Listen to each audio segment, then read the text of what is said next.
Section 8.1, solving a triangle and some word problems. We're going to do solving for a missing side of a right triangle, and to do a lot of these problems, we're going to use our friend SOHCAHTOA. So what that means is the sine is going to be opposite over hypotenuse, cosine function is adjacent over hypotenuse, and the tangent function is opposite over adjacent. Okay, first we're just going to get used to how to do things here. So we're going to write a trigonometric equation. What you have to do is find the angle, and it cannot be the right angle. It has to be one of the acute angles. So I'm going to use the 54-degree angle. The side here that's listed is the adjacent side, and the x is put on the opposite side. So should I write a sine, a cosine, or a tangent equation for this problem? Let's do a tangent. Tangent of, you have to put an angle next, 54 degrees is x, the opposite, over the adjacent 5. Now we're going to solve this. To find x, I'm going to multiply both sides by 5.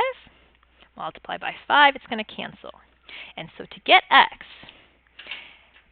is going to be 5 times the tangent of 54 degrees. We're going to use our calculator, and we're going to round everything to 2 decimal places. So the first thing I want you to do is dust off those calculators. I want you to turn it on and hit the mode button. Your calculator has to be in degree mode. If it's not, let's switch it over. We're going to do degrees now, not so many radians anymore. And to figure out x, we need to do 5 times the tangent of 54 degrees. I always put the 5 in front because I don't want it to accidentally get inside the angle.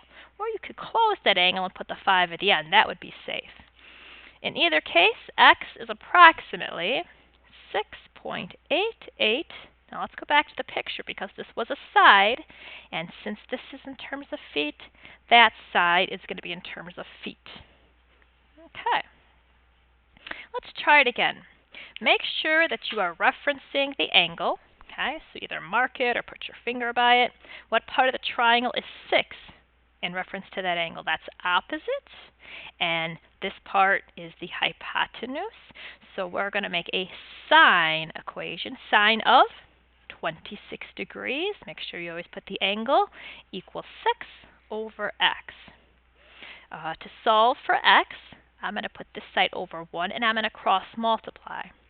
X times the sine of 26 degrees equals 6. To solve for x, I will divide both sides by sine of 26 degrees by the sine of 26 degrees. And x is approximately, so this turns out to be a divide. You do all your work on your paper, and you pick up your calculator at the very end when it's time to evaluate. So this is a divide. 6 divided by the sine of 26 degrees. Close your angle. And the answer is 13 point, let's round it 2 places, 69 meters. Make sure you use units for all of these triangle problems. Okay. The next thing we're going to talk about here is inverse trigonometry. Does anybody know what the word inverse means? Backwards. Okay, so we're going to use inverse trigonometry when we want to find the missing angle. Okay, for example, I know cosine is the function. Cosine of angle A, which I don't know, equals that. So you have the ratio, you have the answer. It's the angle that's missing. So what we're going to do is we're going to go backwards by doing inverse. Okay, our calculators are already in degree mode, and we're going to find the angle to 2 places. The first thing I'm going to do is make sure you use the correct notation. And you say measure of angle A. Measure of angle A. Okay. So this is what we're going to do. To use the inverse button to go backwards, it's second cosine. There it is. There's inverse. Inverse is above cosine. And then you type 0.6691. And the measure of the angle is approximately 48.00 degrees. Now you could test this. Is that the right angle? Let's see. What is cosine of 48.00 degrees? It's approximately 0.6691. Okay. All right, let's try again. Here's a tangent problem. I know the answer. It's the angle I'm trying to figure out. Okay? So when you're missing the measure of angle A, you're going to have to go backwards. So let's do second tangent, tan inverse of 2.0503. And I think the angle is about 99 is going to round up to 100, 64.00 degrees. Let's see, is that true? Tangent of 64.00. That is about the right answer. Okay, now everything here is rounded, so it's all about. We're not doing exact. Exact was when we had unit circle and our answers were exactly correct. All right, let's solve for a missing angle in a right triangle picture. Steps are the same. Step 1, you write a trig equation. Step 2, you solve for the measure of the angle. So put your finger on the angle. In reference to that angle, I have an opposite leg and I have a hypotenuse. So should I write a sine, a cosine, or a tangent? Let's do a sine. Sine of angle x. Okay, angle always goes there. And then the opposite is 8. The hypotenuse is 15. So how do you solve for the measure of angle x? Measure of angle x is approximately. Since it's inside there, we're going to have to do the inverse. So sine inverse of, and I'm just going to type 8 over 15, and the angle is approximately 32.23 degrees. Okay, 2 places was what they were asking for. All right, let's do another one. Make sure you put your finger on the angle. With respect to that angle, we have an opposite leg and we have an adjacent leg. So let's go with TOA. Let's do a tangent. Tangent of angle x equals opposite 15 over 20. Now, some people ask me, should I reduce this? Should I make the equation be 3 over 4? Okay, I don't know. Let's go see. If you reduce that, is that going to change the answer? Or do I even need to reduce? So my first problem that I'm going to do is tan inverse of 15/20. And the angle that I get is 36.87. Now I'm going to do tan inverse of 3/4. And I get, the exact same answer. So must you reduce? No, you don't have to. Now, what if you reduce wrong and you change the problem?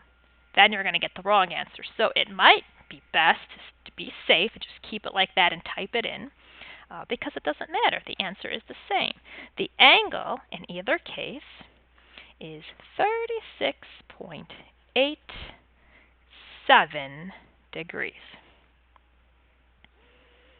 This must be a 3, 4, 5 triangle times by 5. Okay, here are some problems that I got from ACT. They love to use right triangle trig, and for some reason it's always a building or a ladder leaning up against a building, so let's make sure you're ready for these ACT questions. These are ones you can get no problem. This first one says, from a point 60 feet away. Whenever they say that, they mean from the bottom. They measure 60 feet on the ground. You don't measure in the sky. The angle to the top of the building, here it is 54 degrees. Write a trig equation that could be used to find the height. So the height is h. Okay, so if this is the angle, this is the opposite leg, and this is the adjacent leg. So let's write a tangent equation. Tangent of angle 54 degrees is opposite h over 60. Let's cross multiply or multiply both sides by 60, and h is approximately, go ahead and type it in and round it nicely, please. Okay, 82, what did you get? 0.58, how about some units? Feet. Very good. Okay. Number 8. Oh, here's that ladder they love. A 16-foot ladder leans against the building. So here's the ladder. This is a great way to do a hypotenuse number. There's very few things they actually have leaning over to make that, so it's always a ladder. The angle with the ground is 66. Find the height of the building. So this is the hypotenuse, and x is the opposite. So let's write a sine equation. Sine of 66 degrees is x over 16. X is approximately, please type it in. Let's round it nicely, 14.62. How about some units? Oh, I don't see any here. But I did see some in the word problem. Right there, feet. Wow, that's it, 14.62 feet. That's a short building. Okay. Angle of elevation and depression. Okay, first of all, let's get out a red pen here. The angle of elevation and depression always uses the horizontal. Horizontal. Okay, very important to remember that. These problems are not hard. Sometimes people get scared by them. Okay, you just have to think of somebody's eyeball. So if this is me, you can't see me right now, and here's my eyeball. I'm so happy you're listening to my video. I could be looking straight out. But I don't want to do that. I want to look up into the sky. I want to look up into the sky and see a cute little bird flying. Tweet, tweet, tweet. Oh, is that cute? Okay, he's got some legs. This would be me looking up. That's an angle of elevation. But what if, I see a spider. What if I look down on the ground and I see this spider? Got to make sure I give him 8 legs. That would be me looking down. That is an angle of depression. Okay, but you have to have your eyeballs looking straight out of your head. You never use the vertical. If you can remember this cute doodle, you'll be safe.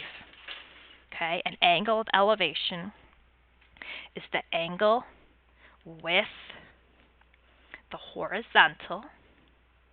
The angle with the horizontal, that straight looking out black line, when you look up. When looking up, for example, here, this person, this is kind of a weird picture. Here's the horizontal, and this person's looking up at a hot air balloon in the sky. That would be an angle of elevation. Now, an angle of depression is the angle with the horizontal. The angle with the horizontal, okay, when you look down. When you look down. So first, there's the person in the balloon. That person's too tiny. Let's give him a ginormous head. Let's give him a nice big head with an eyeball. Yeah, there he is. Okay, so here's the person. And instead of looking out horizontally, he looks down at a bag of money. That would be an angle of depression. Now, sometimes the picture can get a little more interesting. This person here in the sky, he's looking down, angle of depression, at the tower. But the person in the tower looks up, angle of elevation, at the person in the plane. So why are these angles?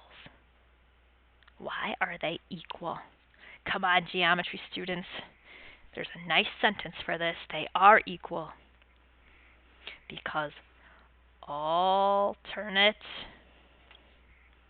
interior angles are congruent. Remember that from your proofs? So those angles are equal. So does it really matter if it's angle of depression or elevation? It doesn't really matter. They're the same. Okay, let's just practice this a little bit. Is this angle of elevation or angle of depression? This person right here is looking up at the plane. Make sure you highlight the horizontal. This one's elevation. Oops, elevation. I can just abbreviate.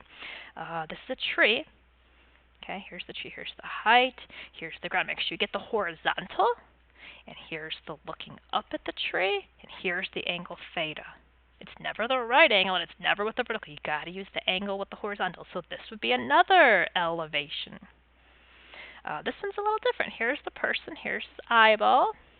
And instead of looking out, he looks down at a rectangle that's sitting on the ground. This would be angle of depression.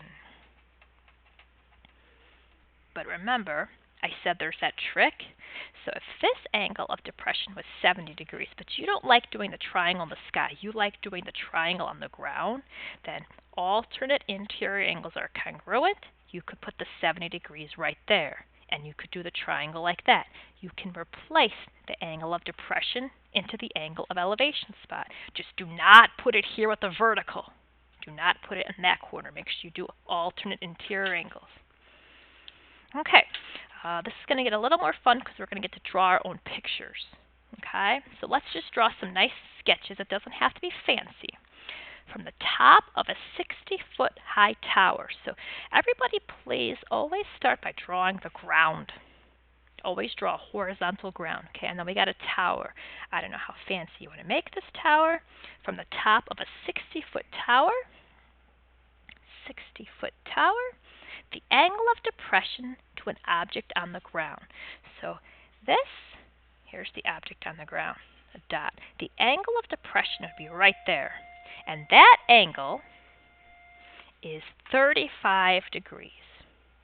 Now, some people don't like the angle of depression that's in the sky. Well, you could put the angle right here, and that's equivalent, 35 degrees. You do not put it with the vertical, so make sure you put it in the right spot. All right, I need an X somewhere. Find, here we go. Find the distance from the object to the base of the tower. So this is the X. That's the leg they want me to find of this right triangle. Should we write a sine, a cosine, or a tangent? Let's do a tangent. Tangent of 35 degrees is opposite over adjacent. Okay, let's go ahead and solve that. Cross multiply. Pick up your calculator and round to 2 places, please. Now go ahead and do it. Now type it in. 85.69. Make sure you include some units. Feet. Okay. The hardest part will probably be drawing the picture. So let's practice another picture. A radio station tower. Okay, remember, the first thing I want you guys to do is draw the ground, the horizontal. And my radio station tower looks very similar to my other tower. Cast a shadow. Okay, do you guys know where the shadows go? The shadows are always on the ground. So let's pretend that this is the shadow right here. The shadow is 500 meters long. The reason why you get a shadow is there's the sun making all these rays, and the rays can't shoot through the building, and then you get a shadow. So here is the triangle, a right triangle. When the angle of elevation to the sun is 25 degrees. So where should I put the 25? Remember, it's got to be with a horizontal. Here's the horizontal. That one's 90. Can't go there. That's the vertical, so let's put the 25 degrees right there. How tall is the tower? So let's put our X right there. A sine, a cosine, or a tangent problem? Definitely a tangent. Tangent of angle 25 degrees equals opposite over adjacent. Okay, please take out those calculators and type away.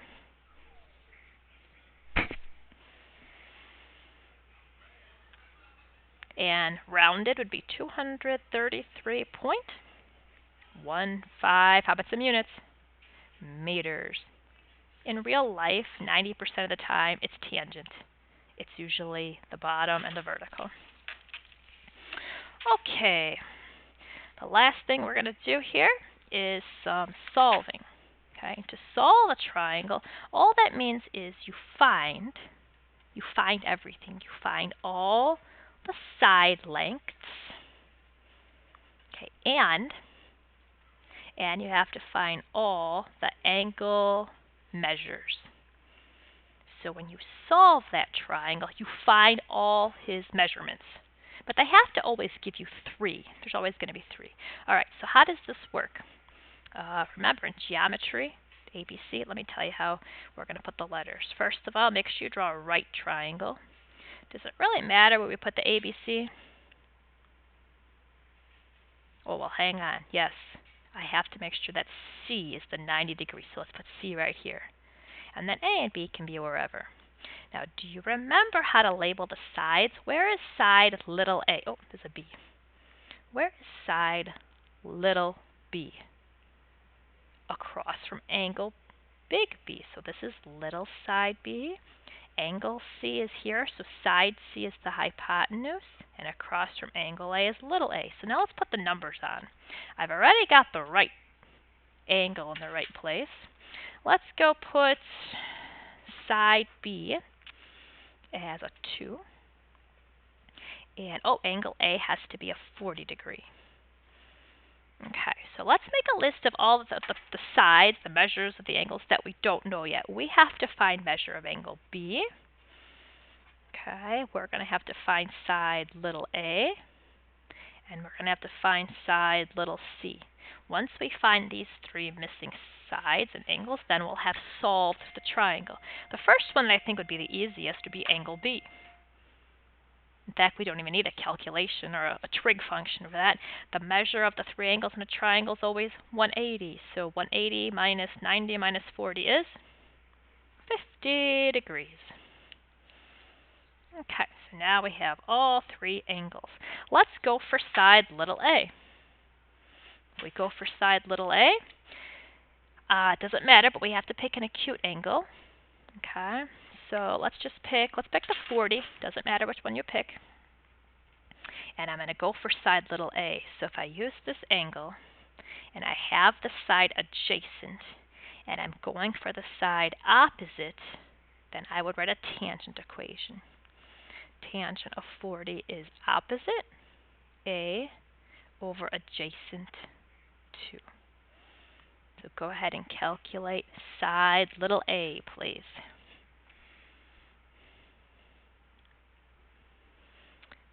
.68 units. Now, some people say, well, can't you use the 50 degree? Absolutely. You could use the 50. It would make a different equation. You're going to get the same answer. Now, from here on out, try to not use this number in your calculations if you don't have to. Try to use the nice number 2, and then your answer will be more exact since you're not using a rounded, chopped answer. This answer right here is not complete. It's rounded, so you're missing part of it. So let's use the 2. In fact, I'm going to use the 40 again, but now I'm going to go for hypotenuse C. So I'm still using the adjacent leg, and I'm going for hypotenuse. Adjacent hypotenuse, let's make a cosine. Cosine of 40 degrees is 2 over C. Okay, cross multiply, 2 decimal places is 2.61, and I'll say units again. That's how you solve a triangle. Okay, here we have some, a nice story problem for us. So let's go ahead and read this problem. At the top of the building is a statue. From street level, 2 observations are taken 400 feet from the building. All right, so let me draw the street, and let me put a little point here representing 400 feet from the building. The angle of elevation, so we have to look up to the base of the statue. Okay, so look up, but you have to look up at the base of the statue. So looking up right there, that's the bottom of the statue. 55.1 degrees. That's the right triangle. And then the angle of elevation. So let's look up to the top of the statue. So now we're going to look way up there. So we had to look up a little higher to see the top, and that angle is 56.5 degrees. I think it would be a good idea to draw 2 separate right triangles. We're 400 feet away, and the first time we looked up at an angle 55.1 degrees. And this is the building, so I'm going to call that X. And then the second time we looked up, we were still standing 400 feet away. But this time we looked up at 56.5 degrees, and we looked all the way to the top of the statue. So I'm going to call that Y. So that's this whole distance. That's a little higher. But they want me to find the height of the statue. That's this little part right here. So that's not x, and that's not y. To find the statue, what we're going to have to do is take the big height y and subtract x. Okay, so let's do two problems here. Let's take a look at this triangle. Let's write a tangent equation. Tangent of 55.1 degrees is opposite over adjacent. And if we multiply by 400, 400 times tangent of 55.1 degrees is equal to x. I'm not going to type that in just yet. Let's go take a look at the other triangle. Also a tangent equation. Tangent of 56.5 degrees is opposite y over adjacent. And I'm going to multiply by 400. Tangent of 56.5 degrees is y. Try to resist the urge to start typing things in your calculator right away. That's just going to make a bunch of decimals. Okay? What we need to do is figure out the height of the statue. And to do that, I need to take this y calculation right here. Here's y. And I have to subtract x. So the statue height is, I think we're ready to do our typing all at once. Okay, I'm not going to use any chopped decimals. I'm going to type all these exact numbers. So first we'll take the y. 400 times the tangent of 56.5. Don't forget to close it up. Oops, why did it say inverse? Okay. And then we're going to subtract 400 times the tangent of 55.1. Now, if I hit enter and get a negative, something went wrong. Because the big minus the little should give me the height of a little statue. Okay, let's type it all in at once and hit enter. And the statue is about 30.95, some units please, feet tall. Okay, so try to resist the urge to type everything in and make a bunch of decimals that you chop and then use that chopped number again later. Type everything in at once you've done all your thinking, and your calculation will be the most exact. Thank you.